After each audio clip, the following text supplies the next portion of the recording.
ক্যালিফোর্নিয়ার আজকে নতুন আরেকটি গার্ডেনিং ভিডিও। আর এই ভিডিওটি হচ্ছে একটা স্পেশাল ভিডিও যেখানে কেনা থাকবে আমাদের বাগানের শিম হারভেস্ট নিয়ে। তারপর আমরা চড়ে ভাগে করলাম। তো এখানে আসলে আমেরিকার বুকে বাংলাদেশের শিম, আবার যদি সেটা হয় বাম্পার ফলন, সেটা আল্লাহকে শুকরিয়া জানানো ছাড়া আসলে কিছুই বলার নেই। সুদূর আমেরিকায় বসে বাংলাদেশের শিমের স্বাদ নেওয়া সত্যি বিশাল সৌভাগ্যের ব্যাপার। তো আমার বাগানে প্রতি বছরই শিম হয়, বাট এবারেরটা ছিল অনেক অনেক বেশি অভূতপূর্ব সাফল্য আমরা পেয়েছি, যেটাকে বাংলায় আমরা বলি খাঁটি বাংলায় যে বাম্পার ফলন। তো আসলেই তাই, এখানে 4 ধরনের শিম ছিল আমার বাগানে। এত এত শিম ছিল আসলে জাস্ট দেখে থাকার মতো। তো অনেকদিন ধরেই ভাবছিলাম শিমগুলি তুলবো, সেজন্য ওয়েট করছিলাম যে সব ধরনের শিম একই সাথে যদি যখন হারভেস্ট করার মতো হবে তারপরেই নিব। তো এখানে বাগানে কিছু খণ্ড খণ্ড প্লেট ছিল, যেটা আরও কিছু শাকসবজি, লাল শাক ছিল, অনিয়ন ছিল, পুঁই শাক, লাউ শাক। কিন্তু আজকে আমরা মেনলি শিমটাই তুলতে যাচ্ছি। তো এত সুন্দরভাবে ধরেছে আসলে আমার মনে হলো যে শিমগুলি পিক করলেই তো আর এত সুন্দর বাগানের দৃশ্যটা আমি দেখতে পাবো না। তো আগে কিছুটা শিমের ভিডিওটা বা ছবিগুলো তুলে নেই, যাতে পরবর্তীতেও আমি দেখতে পারি যে আমার বাগানে আল্লাহর কি অশেষ নিয়ামত এবার ছিল, কি বাম্পার ফলনটা আমরা দেখতে পেলাম শিমের। তো সেই শিমই এবার তুলবার পালা। তোলার আগে প্রথমে যেটা করলাম, আমরা ছোটোখাটো কিছু ট্রিমিং করে দিলাম, কারণ শিমের যে লতাগুলি থাকে এগুলো এত শার্প থাকে, গায়ের সাথে লাগলে মানে মোটামুটি ফার্স্ট এডেরই দরকার হয়।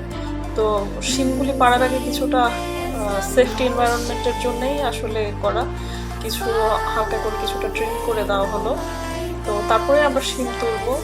তো আসলে কি বলবো, এত সুন্দর সুন্দর থোকা করে শিম ধরেছিল, সত্যি অবিশ্বাস্য।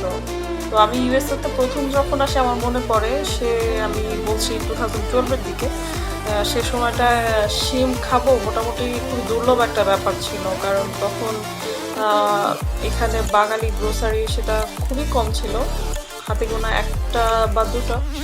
আর শিম বলতে আমাকে সেই ইন্ডিয়ান গ্রোসারি স্টোরে যেতে হতো। তো যেটা আমার কাছে মেইন ডিফারেন্সটা মনে হলো, আমাদের দেশে শিম বলতে আমরা যা বুঝি যে শিমের বিচিগুলি থাকবে অনেক সুন্দর, বেশ ডাসা টাসা থাকে, কিন্তু ইন্ডিয়ান গ্রোসারিতে আসলে আমরা ইন্ডিয়ান যে শিমটা পেতাম সেখানে 2টা জিনিসই খুব মিস করতাম। এক হচ্ছে শিমের ফ্লেভারটা খুবই আমার কাছে দেশি শিমের মতো মনে হতো না, আর বিচি তো নাই বললেই চলে। তো অনেক দিন সেই দুঃখটা ছিল, বাট যখন থেকে শিম বিচি কালেক্ট হলো, বাংলাদেশের শিমের যে প্রজাতিগুলি বিচিগুলি পেলাম হাতে, তো সেটার পরেই আসলে বাংলাদেশি শিমের আর সেই দুঃখটা থাকলো না, দেশি স্বাদের শিম এখন আমার বাগানে। তো এত সুন্দর শিম আসলে প্রতি বছরই আমার হয়, কিন্তু আমি বললাম যে এবার আসলে 4 ধরনের শিম হয়েছে আমার বাগানে। তো সেটা মানে আমরা ভাবছিলাম যে কোন দিক থেকে আসলে শুরু করব বাগানে শিমের। প্রথমে আমরা একটা মাচাতেই শিম গাছগুলিকে বেড়ে উঠতে দেই, বাট পরবর্তীতে দেখা গেল এত গ্রোথ ছিল আমাদের দুটো মাচা শিম গাছ দিয়ে অকুপাইড হয়ে গেল। তো আমরা সেটাই চিন্তা করছিলাম যে আসলে আমরা বাগানের কোন কর্নার থেকে শুরু করব, এত এত শিম। তো এই শিমটা আসলে খুবই স্পেশাল একটা শিম আমার কাছে, কারণ এটা হচ্ছে সুদূর সেই বাংলাদেশ থেকে আমার একমাত্রই খালাম্মা। তাকে আমি যখন বললাম যে তার বাড়ির সেই শিমের কিছু বিচি আমাকে দেওয়ার জন্য, খালাম্মা খুব অবাক হয়ে জিজ্ঞেস করলো যে আমেরিকায় তুই শিমের বিচি দিয়ে কী করবি। তো তার ধারণা ছিল না আসলে এখানেও চাইলে সেভাবে সম্ভব। আমরা যে গার্ডেন এখানে করি খুব যত্ন করে, তো এখন ভাবতে ভালোই লাগে। শিমটা যখনই ধরি মনে হয় যে আমার খালাম্মার সে হাতে ছোঁয়া এই শিমটার মধ্যেই আছে। আর আমার খুব পছন্দের এই শিমটা, কারণ এটা স্পেশালি হচ্ছে শিমের বিচি যারা খুব পছন্দ করে, এই শিমটা হচ্ছে সেই প্রজাতির। তো এই তো শিম গাছের রাশি রাশি ফুল, তার মধ্যে শিমের থোকা, মানে একই সাথে 2টো জিনিসই দেখা যাচ্ছে। সেটা শিম ফুল, তার পাশাপাশি আমার লাউ ডগা, পুঁইয়ের ডগাগুলি জাস্ট মাথায় ওঠা শুরু করলো। আর শিম এত ধরলো মনে হচ্ছে একদম মাটি টাচ করে যাচ্ছে, এত মানে গাছের কি বলবো গোড়া থেকে মগডাল পর্যন্ত যতটুকুই আমি বলি। এই যে এই শিমটা আবার একটু ভিন্ন রকম।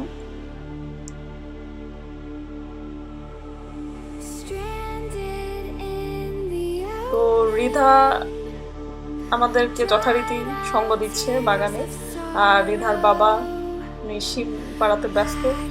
এই যে চারপাশে এত এত শিম, আসলে সেও খুব মানে অবাক হয়ে বলছে যে এত শিম আমরা কিভাবে শেষ করব। প্রতি বছর যেটা হয় যে আমাদের বাগানে আমরা আমাদের ফ্রেন্ডসদের সাথে অনেক শাকসবজিগুলি আমরা শেয়ার করি। আমরা প্রেফার করি যে ওরা নিজেরা এসে আমাদের বাগান থেকে সেগুলি পিক করে নিয়ে যাবে, আর যদি না হয় সেটা কোনো একটা গেট টুগেদারে দেখা যায় আমরা হারভেস্ট করে একই সাথে সবাইকে সেটা শেয়ার করে থাকি। তো এই বছর তো আর সেটা হচ্ছে না। দেখা গেল যে কোভিড-19 জন্য অলমোস্ট এখনো সবাই শেল্টার ইন প্লেসেই। তো সেটা আসলে খুব প্যাথেটিক একটা ব্যাপার, কিছুই করার নাই। তারপর আমরা প্ল্যান করছি হয়তো বা আমরা স্টপ বাই করে সেটা কিছুটা হলেও সবার সাথে শেয়ার করার একটা প্ল্যান আছে, দেখা যায়। তো আজকে আমরা নিজেদের জন্যই প্রথম সিজনের প্রথম শিমগুলি আমরা পিক করতে যাচ্ছি।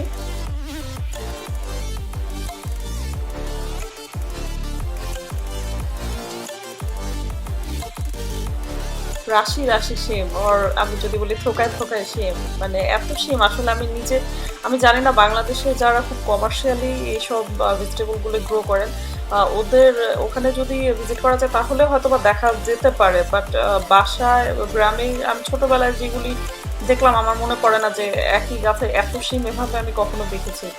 তো এটা আসলে আমার জন্য বিরাট একটা সৌভাগ্যের ব্যাপার। এটা আসলে শিমগুলি পিক করা থেকে খাওয়া থেকেও গাছে যখনই দেখি খুব মনে একটা প্রশান্তি ভাব চলে আসে। সকাল বিকাল যখনই আমি বাগানে যাই একই সাথে শিম গাছের ফুল এবং শিম দেখতে খুবই সুন্দর লাগে। আর এটা আমার অনেক দিনের ইচ্ছা ছিল আমি বাগানে একটা কাকতাড়ুয়া দিব, তো সেটা আসলে সময় সুযোগ করে হয়ে ওঠেনি। আর যেহেতু এখন রিধামণি আছে তাকে নিয়ে তো আমাদের মোটামুটি সারাটা দিনই কেটে যায়, আমরা বাগানের সময় মানে দেওয়াই হয় না, ইচ্ছা থাকলেও সেটা সম্ভব হয় না। তো তারপর আমি ছোট করে দুটো কাকতাড়ুয়া দিলাম আমার সেই পছন্দের লাল শাকের বেডটাতে। বাগানে যদি আমার লাল শাক না থাকে আমার কাছে মনে হয় না যে এই বছর আমার গার্ডেনিংটা আসলে ফুলফিল হলো। লাল শাক থাকতেই হবে। তো এখানে আমাদের দুই টাইপের লাল শাক ছিল। বাংলাদেশে অবভিয়াসলি এটাও বাংলাদেশেরই লাল শাক, কারণ ইন্ডিয়ায় আমি জানি না লাল শাক হয় কিনা, আর ইন্ডিয়ান গ্রোসারি স্টোর থেকে তো কখনো এটা আমরা কিনতে পারি না। আসলে এত এত শিম দেখে কি করব, প্রথমে সিজার দিয়ে কাটার পর মনে হলো না এত শিম হাত দিয়েই করি, কারণ এত শিম কিভাবে কখন আমরা পিক করব। আর যখন আমি শিমগুলি পিক করছিলাম বা ওর বাবা করছিল, আমার আম্মু মনে এটা আমাদের দুজনের শিম পিক করা দেখে সে খুব অবাক হয়ে তাকিয়ে দেখছিল, আর হয়তো বা মনে মনে বলছিল যে আর কিছুদিন পরেই তোমাদের ছোটখাটো হেল্পার চলে আসছে, সো তোমাদের আর কষ্ট করতে হবে না।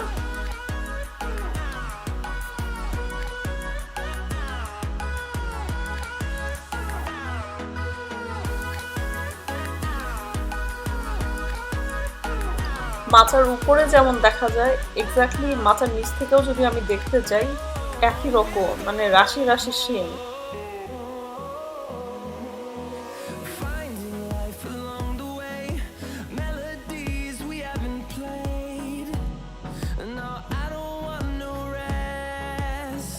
তো আমি যখন আসলে শিমগুলি পিক করছিলাম একই সাথে রিধার আব্বু করছিল যেটা যে সে শিম কিছু পিক করছে, আবার গাছে আমি যে আগেই বললাম যে আমরা অলওয়েজ ট্রিম করেই দিতে হয় শিম গাছটার। এটা একটা কষ্টকর দিক যে যদি এটা ঠিকমতো মেনটেন না করা যায় বেশ কষ্টকর, এটা আসলে এত গ্রো করে।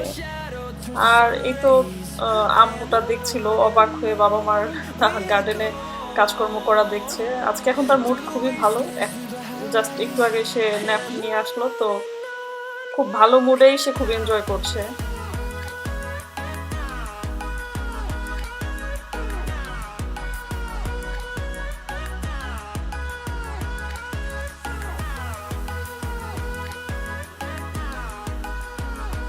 তো এখানে আসলে এটা অদ্ভুত একটা সৌন্দর্য যে একই সাথে আমরা শিমও দেখতে পাচ্ছি, আবার একই সাথে সেই ফুলগুলিও দেখতে পাচ্ছি।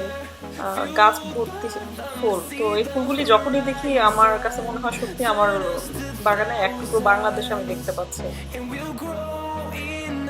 তো আমাদের শিম পিক করা দেখতে দেখতে অলমোস্ট তার আবারও ন্যাপ নেওয়ার পালা, আর এই সুযোগে রিধার বাবা তাকে সেই ডিনার পর্বটা সেরে নিচ্ছে। তো এই শিমগুলি আসলে আমি বললাম যে আমাদের বাগানে 4 ধরনের শিম যেটা ছিল। ফার্স্ট এই টাইপটা যদি আমি বলি, এটার খুব সুন্দর একটা গল্প আছে। এই শিমটা হচ্ছে ইন্ডিয়ান গ্রোসারি স্টোর, এটি ইন্ডিয়ান টাইপের শিম, এটা বাংলাদেশি নয়। এটা হচ্ছে আমাদের ইন্ডিয়ান একটা গ্রোসারি স্টোরে আমরা যখন যাই, তো অনেকগুলো শিমের মধ্যে হঠাৎ করে একটা কাইন্ড অফ ইয়েলো দেখতে একটা শিম রিধার আব্বু আমাকে হাতে দিয়ে বললো যে এই শিমটা রেখে দাও, আমরা এটার সিডগুলি শুকিয়ে চারা করার চেষ্টা করব। তো এটা আমি আলাদা করে রেখে দিই। সেই একটা শিম প্রথম বছর আমার লাগে সেটা থেকে গুটি কয়েক শিম হয়, তারপর এখন তো গাছ ভর্তি রাশি রাশি শিম। সত্যি অবাক করার মতো ব্যাপার, একটা শিম থেকে আজকে আমার গাছ ভর্তি শিম। আর এই শিমটা ছিল আর একটু ডিফারেন্ট টাইপের, এটা অবশ্যই বাংলাদেশি। তো আমার বাগানে 4 ধরনের শিমের মধ্যে আসলে একটাই শুধু ইন্ডিয়ান টাইপ, আর বাকি 3টাই বাংলাদেশের। তো এইটা স্পেশাল একটা টাইপ শিম। এখানে আমাদের খুব পরিচিত, সবার পরিচিত আমাদের সেই আঙ্কেল, আমাদের কাদের আঙ্কেল আমাদেরকে এটার বিচি দেন। তো এই শিমটার বৈশিষ্ট্য হচ্ছে এটা মোটামুটি সারা বছরই খাওয়া যায়।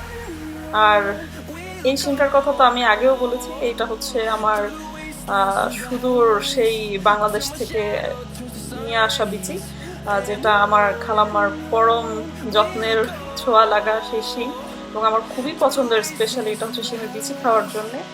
তো এটা আব্বা আম্মা যখন দেশ থেকে আসে আমার জন্য 2 টাইপের শিমের বিচি নিয়ে আসে।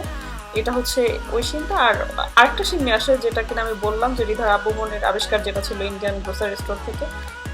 এইটা দেখতে সিমিলার কাইন্ড অফ একই শিম, বাট এটা হচ্ছে আমাদের বাংলাদেশের শিম। তো এটা আমার আম্মা দেশ থেকে নিয়ে আসে বিচি, বাট এটা ছিল বাংলাদেশে। এখন দেখলাম বেশ ভালো অনেকগুলি কোম্পানি থেকে এভাবে বিচিগুলি সেল করে। তো এটা অ্যাগ্রো ফার্মের মেবি ছিল, এটা বাংলাদেশেরই শিম ছিল। তো এখানে আসলে এই শিমটা খুব একটা আমাদের হয়নি, যে আমরা একবারই পিক করলাম, আর বাকিগুলো আমি শুকাচ্ছি, সিড আমার রাখতেই হবে যেহেতু বাংলাদেশের শিম বলে কথা। আর শিমগুলি আমি আসলে একই কথা বারবার বলছি যে গাছের একদম মানে আমাদের ধারণার বাহিরে ছিল, একদম মাটি ছুঁই ছুঁই শিম, এত শিম গাছের গোড়া থেকে একদম উপর পর্যন্ত।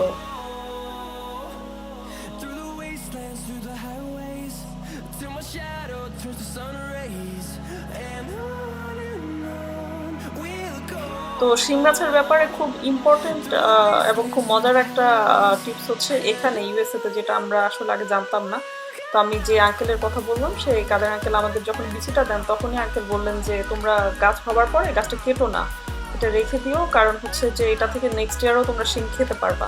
তো আমরা খুব অবাক হয়েছিলাম আসলে এই কথাটা শুনে, কিন্তু এখানে এটাই টিপস। আসলে আপনি যদি নেক্সট ইয়ারের জন্য গাছটা রেখে দিতে চান তাহলে সিজন শেষে জাস্ট ট্রিম করে দিলেই হয়। তো আমাদের এই শিম গাছগুলি মোটামুটি এটা 3rd সিজন চলছে। তো শিম পাড়া শেষ, সাথে সাথে চলছে আম্মুমণি ঘুম থেকে উঠে যাবার পরে এখন হচ্ছে তার আবার একটু গার্ডেনে বাবার সাথে সময় কাটানোর পালা। এটা হচ্ছে রিধার আব্বুর স্পেশাল আবিষ্কারের সেই শিম। এটা ছিল আমাদের দেশি যে শিমগুলি আসলে এখানে একই সাথে করা, আমি জাস্ট ওগুলি আলাদা করেছি। তো আমাদের এত এত শিম হলো, মানে ঝুড়ি ভর্তি শিম।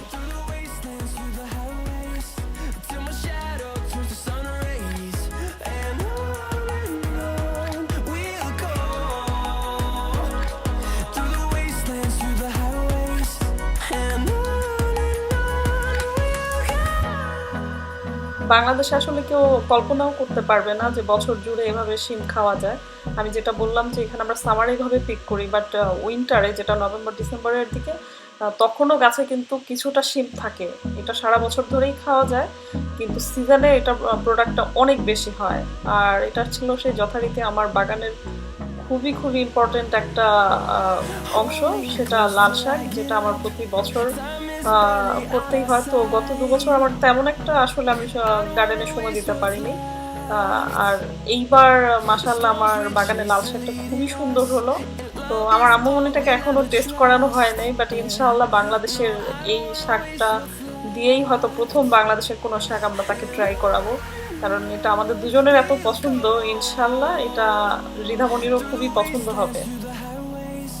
আর আসলে আমরা বাংলাদেশ থেকে, এই যে বললাম আবারও, যে আমার বাগানের ক্ষুদ্র চেষ্টা যে আমি কাকতাড়ুয়া করার চেষ্টা করেছিলাম। তো যেটা বাংলাদেশে থেকে আসার পরে আসলে আমরা সবাই যেটা অনেক মিস করি সেটা হচ্ছে বাংলাদেশের শাকসবজিগুলি। তো নিউ ইয়র্কে এটা কিছুটা অনেক বেশি অ্যাভেলেবেল হলেও আমাদের ক্যালিফোর্নিয়ায় এখন অতটা না, বাট যে যার মতো গার্ডেনিং করে চলে যাচ্ছে। মোটামুটি বাংলাদেশের শাকসবজির ছোঁয়া আমরা সবাই পাচ্ছি। যারাই একটুখানি অ্যাক্টিভ গার্ডেনিং করে মোটামুটি সবার বাসায় কিছু না কিছু থাকে। তো এটা ছিল আমাদের গার্ডেন থেকে আজকে কিছু আলু পিক করার পালা, যেটা দিয়ে কিনা আমরা চড়ুই ভাতি করবো। এই যে বাগান থেকে তোলা শিমগুলি দিয়ে আলু দিয়ে সেটা হচ্ছে মাছ দিয়ে আমরা রান্না করব। তো এখন গাছ থেকে সেই আলুগুলি তোলার পালা।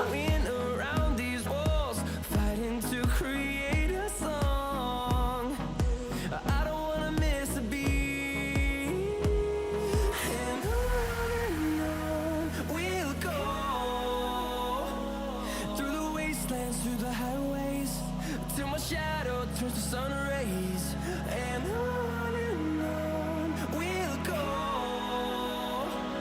through the wastelands, through the highways and on we'll go. এত বড় আলু আসলে আমরা ভাবতেও পারিনি। তো এইবারই আমরা দু ধরনের আলু এখানে ট্রাই করলাম। সেটা হচ্ছে যেখানে আমরা, এবং আলুগুলো সেই ইন্ডিয়ান গ্রোসারি স্টোর থেকে আমরা রেগুলার যেগুলি কিনি, সেই white potato and red potato. এটা আজকে আমরা রেডগুলি দিয়েই ট্রাই করবো, শিম দিয়ে সেগুলি আমরা রান্না করব। এবং অবভিয়াসলি আমি যেটা বললাম চড়ুই ভাতি, তার মানে আমরা বাসার বাহিরে আমাদের বাগানে সেটা আমরা রান্না করার ট্রাই করব। তো বাগান থেকে আসলে একটা গাছ থেকে এতগুলি আলু আমরা খুব অবাক হলাম, দেখতে বেশ ভালোই লাগলো।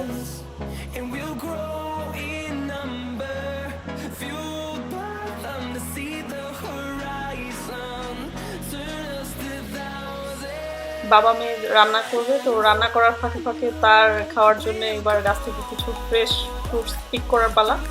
যেহেতু প্লামগুলি মোটামুটি এখন খাওয়ার মতো অলমোস্ট পাকলো, তো এখন আম্মুমনের জন্য প্লাম পিক করার পালা।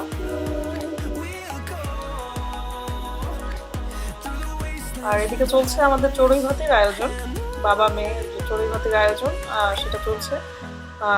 আমাদের গার্ডেন ফ্রেশ শিম, বাংলাদেশের শিম যেগুলো আমরা পিক করলাম, তার মধ্যে ইন্ডিয়ান একটা টাইপ আমি বললাম যে রিধামনের বাবা যেটা ইন্ডিয়ান একটা গ্রোসারি স্টোর থেকে কালেক্ট করে যে শিমটা, সেটা থেকেই আমরা আসলে করি যে কত কত শিম, সে একটা শিম থেকে এখন কত গাছ ভর্তি শিম।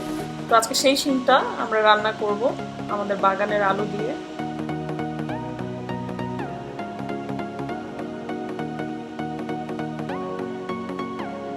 সাথে ছিল মৃগেল মাছ দিয়ে আসলে আমরা এই আলুটা আজকে শিমটা ট্রাই করব। তো যেহেতু কোভিড-19 সময়টা বললাম যে বাহিরে যাওয়ার তেমন একটা অপশন নেই, আর আমরা খুব পছন্দ করি যে অলওয়েজ গার্ডেন ফ্রেশ, যে জিনিসগুলি ফ্রেশ থাকতে থাকতেই সেগুলি টেস্ট করা। তো শিমগুলি আসলে গতকাল আমরা বাগান থেকে পিক করি, যেহেতু বিকেলবেলা হয়ে গেল সেটা আর করা হয়নি। তো আজকে আমরা সকাল সকালই শুরু করলাম যে আমাদের রান্নাটা, যেটা আমরা চড়ুই ভাতি করতে যাচ্ছি। আমার আম্মুমনিটা খুবই এনজয় করছে বাহিরে, কারণ আজকের ওয়েদারটা খুবই সুন্দর।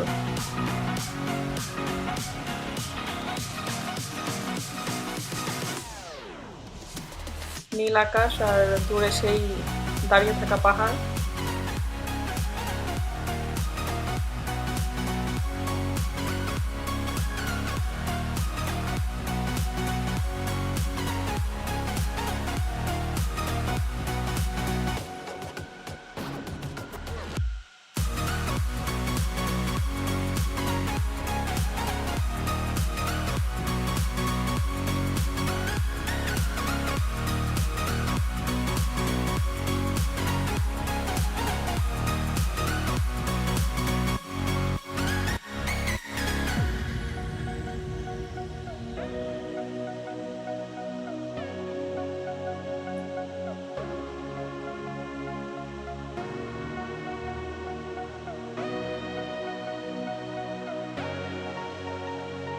মনে হচ্ছে আম্মুমণিটা বাবার কাছ থেকে রেসিপি জানতে চাচ্ছে।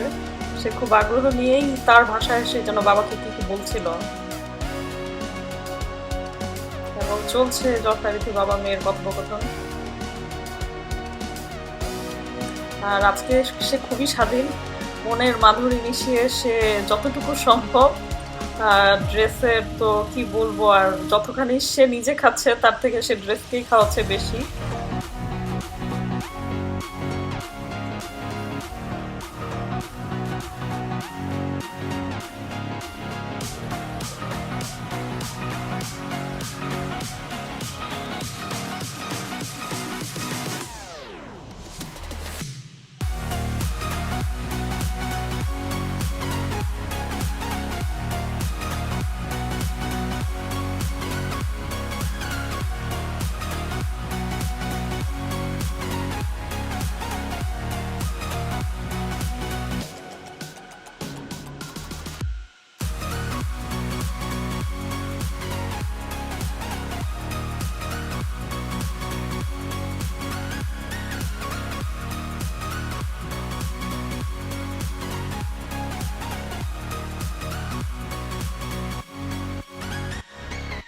তো প্রথমে অনিয়ন, গার্লিক পেস্ট, কিছু টার্মারিক আর রেড চিলি পাউডার সব কিছু দিয়ে মশলাটা জাস্ট কষানোর পালা।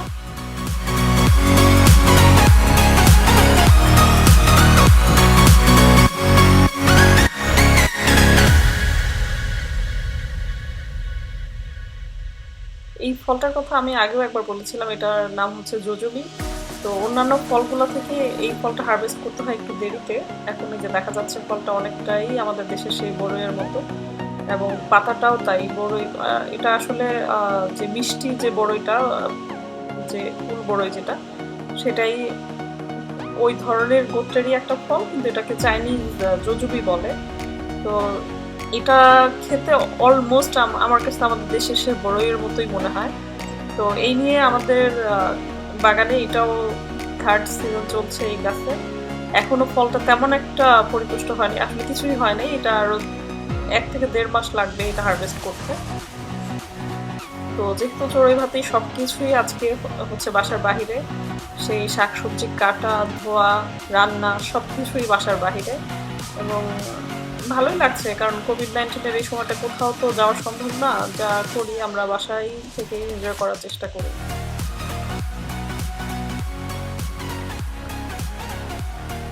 আর আমরা সবাই আসলে এই সময়টা খুব কঠিন সময় পার করছি, কিন্তু আমার আম্মুমণিটা মনে হয় সে বেশ ভালো সময় পার করছে। কারণ অন্য সময়ে সে তার বাবাকে এতখানি কাছে পাওয়ার কথা না, এখন যতখানি তাকে সময় দিতে পারছে। কারণ এই সময় যে যতখানি সম্ভব বাসায় সময় কাটানোর চেষ্টা করি আমরা সবাই। তো সেটা আমার আম্মুমণিটার জন্যই আসলে ভালো হলো, সে বাবা মা দুজনকেই কাছে পাচ্ছে।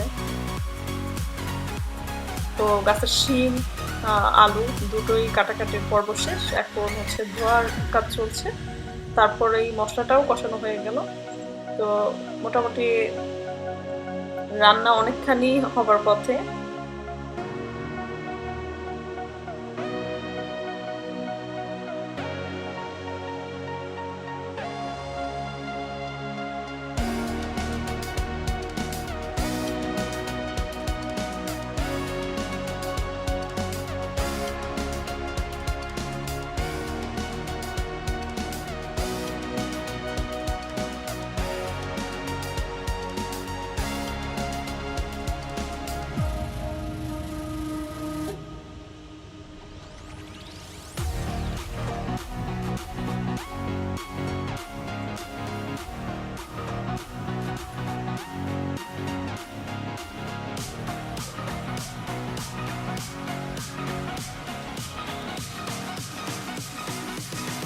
আর আমার আম্মুমণিটা আপন মনে, সে তার জামা কতখানি জাস্ট ময়লা করতে পারে আমি দেখছিলাম। সে আপন মনে খেয়ে যাচ্ছে তার এই ফল, যতখানি তো বললাম সে নিজে খাচ্ছে, তার ড্রেসকেই খাওয়াচ্ছে। তো বাগানে আমাদের আসলে এখন সিলান্ট্রোর সিজন অলমোস্ট শেষ। আজকে আমরা যেটা দিব সেটা হচ্ছে কয়েকটা পেঁয়াজ কলি আমরা যেটা বলি, সেই অনিয়নের কয়েকটা পাতা আমরা সেটা দিব। সেটাই আসলে এখন কেটে নেওয়ার পালা।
শাকসবজি সব আসলে দেওয়ার পরে এখন যেটা পালা সেটা হচ্ছে লাস্টে যেটা বাকি ছিল আমাদের সেই মৃগেল মাছটা, আগে থেকে ভিজে রাখা সেই মৃগেল মাছ, সেটাই আসলে এখন অ্যাড করার পরেই হচ্ছে যতটুকু দরকার পানি অ্যাড করে আমরা 20 থেকে 25 মিনিট রান্না করব।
আমার বাগানে সেই সুন্দর দুটা পার্ট আমার যেটা দেখতে খুবই ভালো লাগে, মাথায় পুঁই শাক কিংবা লাল শাক সেগুলি মাথায় ধরে থাকা।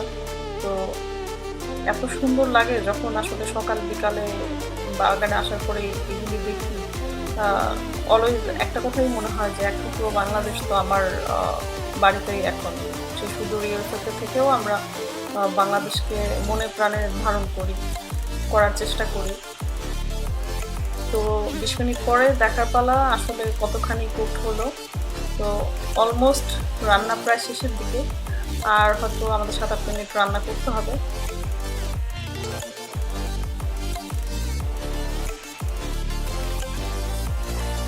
আসলে এটা আল্লাহর অশেষ নিয়ামত যে নিজের বাগানে এইভাবে দেশীয় শাকসবজিগুলো গ্রো করে সেটা খাওয়ার সৌভাগ্য হবে এত দূরে থেকেও, এটা সত্যি সৌভাগ্যের ব্যাপার।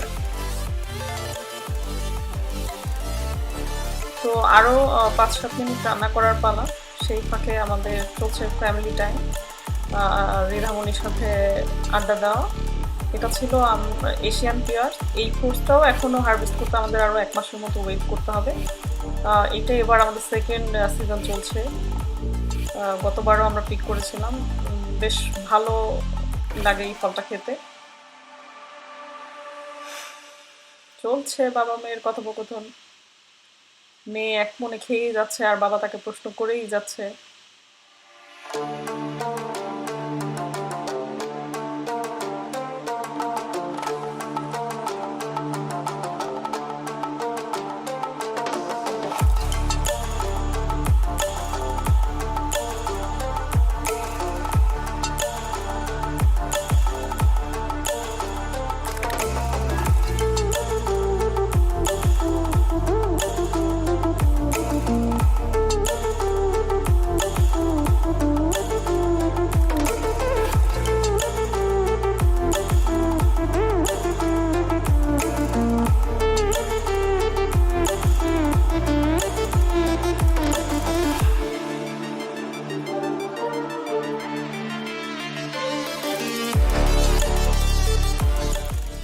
মাশাআল্লাহ আমার আম্মুমণিটা খুবই লক্ষ্মী। না হলে বাবা মা যা করে তার সাথে প্রতিটা কাজে সে সহযোগিতা করে। আমরা সেই গার্ডেনিং বলি কিংবা দূরে কোথাও যে এর আগে আমরা চেরি পিকিংয়ে গেলাম, মানে প্রতিটা কাজে আমরা যেখানে যখন যাই সে বেশ এনজয় করে। না হলে আসলে কোনো কাজে এভাবে করা তাকে দিয়ে এটা সম্ভব ছিল না। তার মাত্র ৮ মাস বয়সে সে মোটামুটি বাবা মার সাথে হাইকিং থেকে শুরু করে গার্ডেনিং সবকিছুই তার করা হয়ে গেল। তো এটা হচ্ছে সেই আমাদের চড়ুই ভাতে স্পেশাল আলু শিম দিয়ে মৃগেল মাছ রান্না ছিল। তো আমি আবারও বলবো যে সুদূর আমেরিকায় বসে বাংলাদেশের স্বাদের শিম দিয়ে আসলে সবজি দিয়ে এত সুন্দর খাবার আমরা খাচ্ছি, সেটা সত্যি আল্লাহর অশেষ নিয়ামত। আল্লাহর কাছে অশেষ শুকরিয়া জানাই এত সুন্দর সব কিছু করার জন্যে।